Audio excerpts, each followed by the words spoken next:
Hi, welcome back to New Rockstars. I'm Jessica Clemons, and on the first day of February of Black History Month, Netflix released a little sizzle of everything that's coming out in 2024. The lineup is stacked with things we've been waiting for, anticipating, and things we low-key forgot about. This video is sponsored by Squarespace, the all-in-one platform that makes launching your own website a breeze. In this video, we'll go through this sizzle and talk about the shows, what's getting the hot buzz, and where we left off with some of these programs, because Squid Game came out like a little bit over 2 years ago, and the reality show really had us in a different kind of chokehold, so let's try to remember where we're at. Additionally, I'll be going through these with my honest opinion of whether or not I'm going to watch it, or if I recommend it. Cross my heart, and I hope you guys are into it, and if you're not, I'm sorry. Be sure to check out nerdriot.shop to check out the latest and greatest in New Rockstars merch. Right now, you can grab your Multiverse Tour shirt featuring many eras of Deadpool. It's like a Taylor Swift t-shirt. I wouldn't know. I don't know Taylor Swift. It also comes out as a hoodie or a crop top, or maybe pick up our Madam Web shirt featuring the greatest line from any movie trailer in history. I hate this line.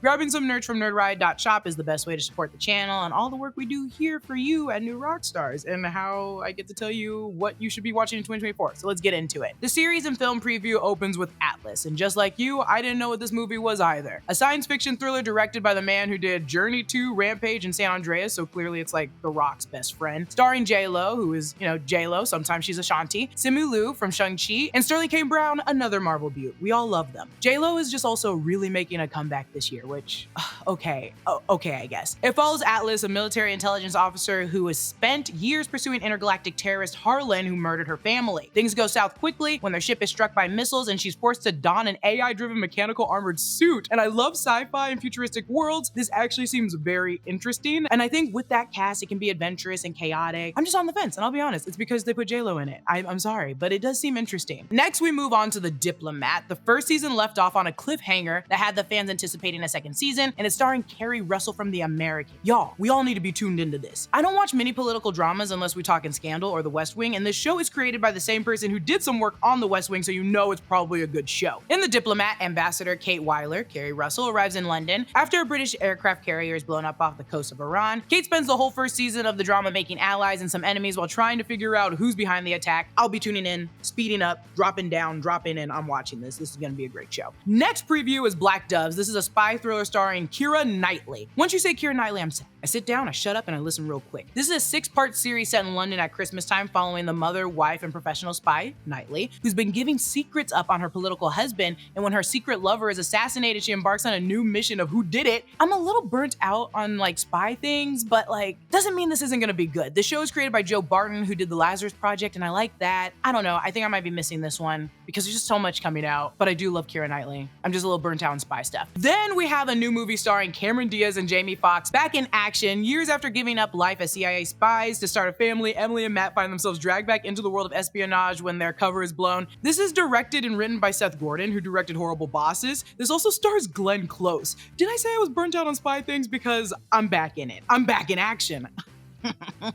It'll have that dark humor like Horrible Bosses, and Cameron Diaz and Jamie Foxx both have great comedic timing, and I'm sure Jamie Foxx will just improv 90% of the time. I'm gonna watch it. It's a movie. It's probably gonna be quick. I'm gonna be watching it. Rebel Moon Part 2, The Scar Giver, drops April 19th. So this is the second part of Rebel Moon that was released around Christmas last year. Written and directed by Zack Snyder, it continues the epic saga of Korra and the surviving warriors as they prepare to sacrifice everything, fighting alongside the brave people of Velt to defend a once peaceful village who have lost their own in the fight against the Mother World. I know it got some heat online, but some people said Netflix should have just released the Snyder cut. It did feel like it was missing some pieces. Does that mean I loved it? No, because I didn't, which is okay. I also want him to create something that doesn't separately have to have its own theatrical cut and his own cut. A long time ago, director cuts were infrequent and a rare treat you'd get on a DVD. Now it just feels just noisy.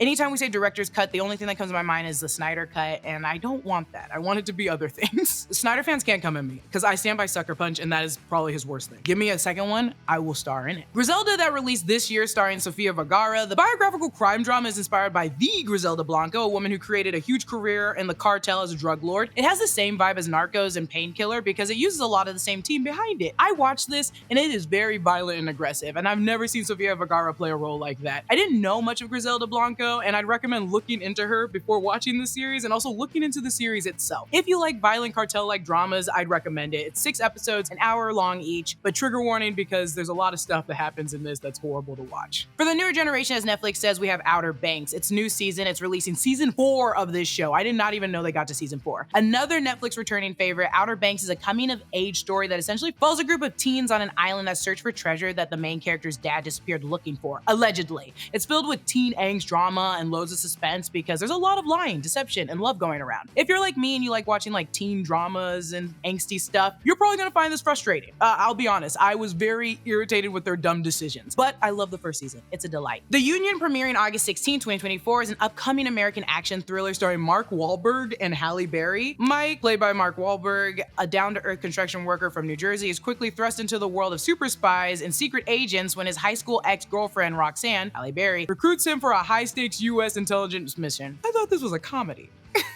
Does that not sound like a comedy? I think I'm just gonna politely pass. I love Halle Berry though, you know, rock on girl, but I'm not watching the show. Bridgerton split into 2 parts, part 1 coming May 16th and part 2 coming June 13th. If you know me, which you all do, you know I'm a little freak for Bridgerton. This is technically season 3 because Queen Charlotte was sort of like a spin-off, but if you want to include it, it's 4 seasons overall. If you like Downton Abbey, Pride and Prejudice, and The Gilded Age like me, you're gonna like Bridgerton. This follows a small town of prestigious families, all looking to get rich, get married, and gossip. I'm a romantic freak, so I eat this shit up. If you are too, you'll like it. You know I'll be tuning in. Cobra Kai, the final season, one of everyone's favorites. Netflix labeled it under their returning favorites. Cobra Kai is unfortunately on its final season, and when we thought all was good at the finale of the last season, it was revealed at the end Kreese faked his own death to escape prison, presumably to take back Cobra Kai. So the bad guy is back, and if you're already watching Cobra Kai, you're gonna be watching it this season. I'm gonna be watching it this season. Then we get Sweet Tooth in its final season. I like the first season, and I really like the comic by Jeff Lemire. The show is gonna hit its 3rd and final season. This series takes place in a post-apocalyptic world where a boy who is half boy, half deer searches for his home with his new protector. This is a fantasy drama that feels more grounded than most fantasies. It's kind of sad and tugs at your heartstrings. Humans fear and hate him, and the long journey always becomes treacherous. I need to go back and watch this show. It's very hard for me because I'm very sensitive. It made me cry a lot in the first season, but the 3rd is its final one, so we should all try tuning into this. The Umbrella Academy, the final season, a returning favorite, a show we will finally be covering at New Rockstars because I'm back and I love this show. It's a sad, bittersweet end with its 4th season being its final season because we all really like this show. It's based on the comic book series. Umbrella Academy follows a unique family of once orphaned children, all who have incredible powers. But we last left off with the last season of Umbrella Academy, and the Sparrow Academy members have to reset reality by going to the Hotel Oblivion. By the end of the finale, after the reset, everyone is healed, but their powers are all gone. They immediately split up instead of figuring it out, but in the post-credit scene, Ben is spotted riding what seems to be the same Korean train that he was spontaneously born on. We see them back together in clips, but God, I don't know what's going on. I don't know what's gonna happen. I'm very excited and I will be watching and breaking down. Beverly Hills Cop Axel F, July 3rd, 2024. This is bringing back the old school Beverly Hills Cop movies. This time he's back after someone threatens his daughter's life, and his partner is Joseph Gordon-Levitt, who I haven't seen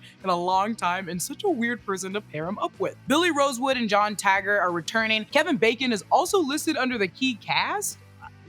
This goes without saying, I will be watching this for the nostalgia alone. I love Beverly Hills Cop, and he's still rocking the Detroit Lions varsity jacket, the '67 Detroit Lions varsity jacket. Eddie Brock wears a similar one, I think, and regardless, I'll just be watching. If your New Year's resolution was to finally get yourself a professional looking website and you haven't gotten around to it yet, I've got good news. Squarespace is here to help. Squarespace is an all-in-one platform that provides you with everything you need to do whatever you need with your website. Squarespace has templates and designs for pretty much everything. So whether you're making your very first website or sprucing up one for the new year, using Squarespace makes it super easy to customize your look, update content, and add features to fit your unique needs. For instance, Squarespace makes it easy to sell merch. You can design your products and save time and money by letting Squarespace handle production, inventory, and shipping. And if you're selling any other kind of physical goods, digital goods, or even services, Squarespace makes it easy to build your storefront and grow your business. Just head to squarespace.com for a free trial, and when you're ready to launch, go to squarespace.com/newrockstars to save 10% off your first purchase of a website or domain. Three Body Problem drops March 21st, inspired by the novel The Three Body Problem. The story begins in 1960s China when a young woman makes a fateful decision that reverberates across space and time into the present day. When the laws of nature inexplicably unravel, a tight-knit group of brilliant scientists must join forces with an unflinching detective to stop humanity's greatest threat. Three Body Problems is an epic story that redefines sci-fi drama with its layered mysteries and story of human connection, starring Benedict Wong, aka Wong from every Marvel movie and series. It's also starring Jess Hong and Jovan Adepo. I will be watching this series because I think the trailer looks great, but Dasha, who has read the book, said the trailer does not look good. And that's where we cross. because I haven't read the books. I love Benedict Wong, but also the series just looks super eerie and suspenseful for me. I know it's hard to adapt such a big book, and it's such a big idea. I hope they do it well. I'm still gonna tune in. If you guys read the book, yell at me for not reading the book, but it seems dense, and Dashiell's very smart, and I'm not, so I don't think I could finish it in time. Shout out to Dashiell. Hitman starring Glenn Powell drops June 7, 2024 with a limited theatrical release. This is a noir screwball comedy thriller, but ultimately a relationship movie. When I saw these clips, I said, what the hell's going on? This man is so pretty no matter what you do to his face. Inspired by the unbelievable true story, a straight-laced professor discovers he has a hidden talent as a fake hitman. He meets his match in a client who steals his heart and ignites a powder keg of deception, delight, and mixed up identities. I probably will not watch this. Too ridiculous from me, but I do support Glenn Powell, and I hope other people do and will watch it because I'm not gonna watch it. Damsel drops March 8th, starring Millie Bobby Brown from Stranger Things. The pieces I've seen of this movie make me strongly interested, not only because it's a fantasy. Damsel sees Brown as a dutiful, well damsel who agrees to marry a handsome prince only to discover it was all a trap. She's then thrown into a cave with a fire-breathing dragon, relying solely on her wits and will to survive. We're living and watching her survive and fight, and you give me a fantasy movie where a woman fights a dragon, thrives, and survives? I'm already in. I also love fantasy and elvish like mythical worlds and have never hit that fantasy fatigue yet like everyone else has, so I'm completely down and interested. I'll be watching it on March 8th. American Primeval, a limited 6-part miniseries Netflix says covers the birth of the American West with violent collisions of cultures, religions, and communities as men and women fight and die for the control of this new world. Traveling west with her son, Sarah joins a Mormon caravan headed in the same direction, but bloody conflict erupts between the Native Americans and those claiming the land for themselves. Lots of Western like frontier shows coming out. Yellowstone, 1883, 1923. It just feels like Netflix is also trying to get their hands in that pot. And remember, Netflix is all about the award shows now, so they know what they're doing. I like a different perspective though, because the other shows really showcase the white people already stolen the land and putting them in high regard. Maybe this one doesn't. It looks breathtaking. Netflix never had a problem shooting great scenery shots like this. The show might pop off for awards with Pete Berg, Eric Newman, and Mark L. Smith behind it. I'll probably watch it. This one is insane to me. Carry-On, starring Taron Egerton, Jason Bateman, and Sophia Carson, is a thriller that follows a young TSA agent outsmarting a mysterious traveler who blackmails him into letting a dangerous package slip onto a Christmas Eve flight. The preview of this was given Paul Blart. I thought it was supposed to be a comedy, and then I saw it and I was like, oh, this ain't a comedy at all. And that's why I'm not gonna be watching this. I don't need to watch this movie, but other people can have fun. Senna is a 6-episode biopic series starring Gabriel Leon. The series will trace the career of the 3-time Formula One racing champion, Ayrton Senna, one of 3 Brazilian drivers to become world champion, won it 3 times, won the 41 Grand Prix, and held the record for the most positions until 2006. Unfortunately, he passed away in a tragic accident during a race, and I don't think I have the emotional well-being to watch this. I will bawl my eyes out, so I don't think I can, but it does look beautiful. Avatar: The Last Airbender drops February 22nd, and based on the original animated series that is available to watch all on Netflix. We know this show follows the first season where Aang and his friends travel to find him a mentor and harness the skills of the Avatar. I broke the trailer down for the channel. I'll be breaking down the series again when it drops. Certainly will be watching this. Certainly will be dropping in for it. 688 starring Kerry Washington is the upcoming American war drama written and directed by Tyler Perry based on an inspiring true story of the first and only women's Army Corps unit of color to be stationed overseas during World War II. I think Tyler Perry's doing this because he's aiming for those awards. This is written like for awards season. I like Carrie. The scenery looks great in these clips. I don't know. I think I'll be passing. If I have time, I will watch it, but personally, I'm not a big American war drama person either. I will be looking into the story though, because I must. I have to. Eric, starring Benedict Cumberbatch, Gabby Hoffman, and McKinley Belcher III, is set in 1980s New York, an emotional thriller that follows a man who is in search of his 9-year-old son who disappeared on his way to school, and he uses his son's blue monster puppet, clinging to it, convinced if he can get that puppet on TV, his son will then come home. Are you out of your mind? Of course I'm watching this. It's tragic, yes, but I think Benedict Cumberbatch is really going to chew this role up. I want to see him do it. I need to see him do it. Unfrosted, the Pop-Tart story, drops May 3rd, 2024. It's a movie starring Jerry Seinfeld, Melissa McCarthy, Jim Gaffigan, Amy Schumer, a ton of comedic actors, and directed by Jerry Seinfeld. This is his directorial debut. This takes place in Michigan, 1963. Kellogg's and Post's sworn cereal rivals race to create a pastry that will change the face of breakfast. I think this is interesting. I feel like with the movies like Air, Tetris, Moneyball, we're going back to these big biographical, big money scheme like movies. They're certainly interesting to watch, even if the events are not completely accurate. Netflix is trying to hop on that wagon, which is fine. I think with this cast, it'll be very funny, and like Seinfeld the show, if you get a bunch of good actors acting around Jerry, it'll make him look good. So I think I'll probably tune in. It's a movie, it'll be quick, but it better be good.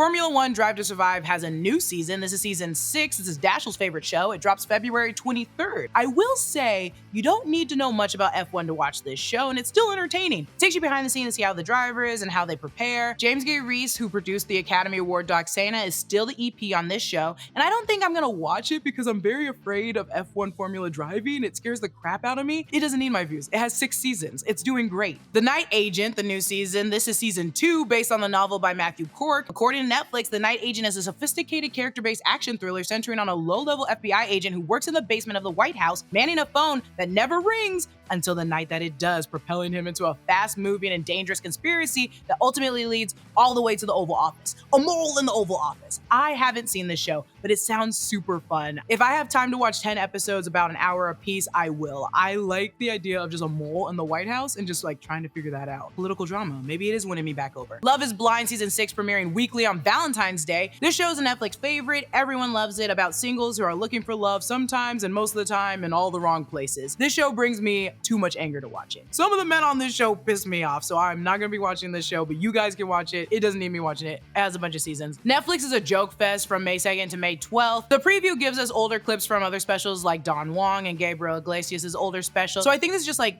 placeholders to remind us more comedic shows are coming. Then we have the Netflix Cup live event, the Netflix Slam premiering some live events, some golf. I will not be watching, but hey, you can. I don't really watch mini sports, especially golf. Don't know what's going on there. Emily in Paris season 4, starring Lily Collins. This show has been getting reviews, lots of talk. I tried watching it, I couldn't do it. Though it's clearly doing something right if it's got a 4th season. And I'm sorry, I have to speed these up now because I'm losing time for our biggest, most anticipated show. Everyone's talking, I'm talking, you're talking. Squid Game season 2, no release date yet, but definitely this year. God, please do not push this. Have it come out in 2024. We see Sung Ji-hung and the recruiter Gong Yoo, and a new character played by Park Yi-young. From the tidbits, it looks colorful for such a depressing story. It looks like Ji-hun is still trying to take down the games. Netflix said he's abandoned his plans to the US and starts a chase with a motive. I assume to the guy who led and organized the big money stakes behind the game, who we know is actually returning. And I can't wait for this breakdown once we get more footage for the trailer, because I love this show. We're all anticipating it. That reality show was too much. Bring me back season 2. There are a lot of big takeaways, so much in this sizzle, and these were a lot of my takes, but I'd love to hear yours. Tell me if there's shows I should revisit or watch because it was on your list. I'm clearly excited for Avatar, Bridgerton, and Squid Game. Follow me on Instagram and Twitter at Lulu_Clemons. Follow New Rockstars and subscribe to New Rockstars for more analysis of everything you love. Check out the break room and the deep dive, and I'll see you later.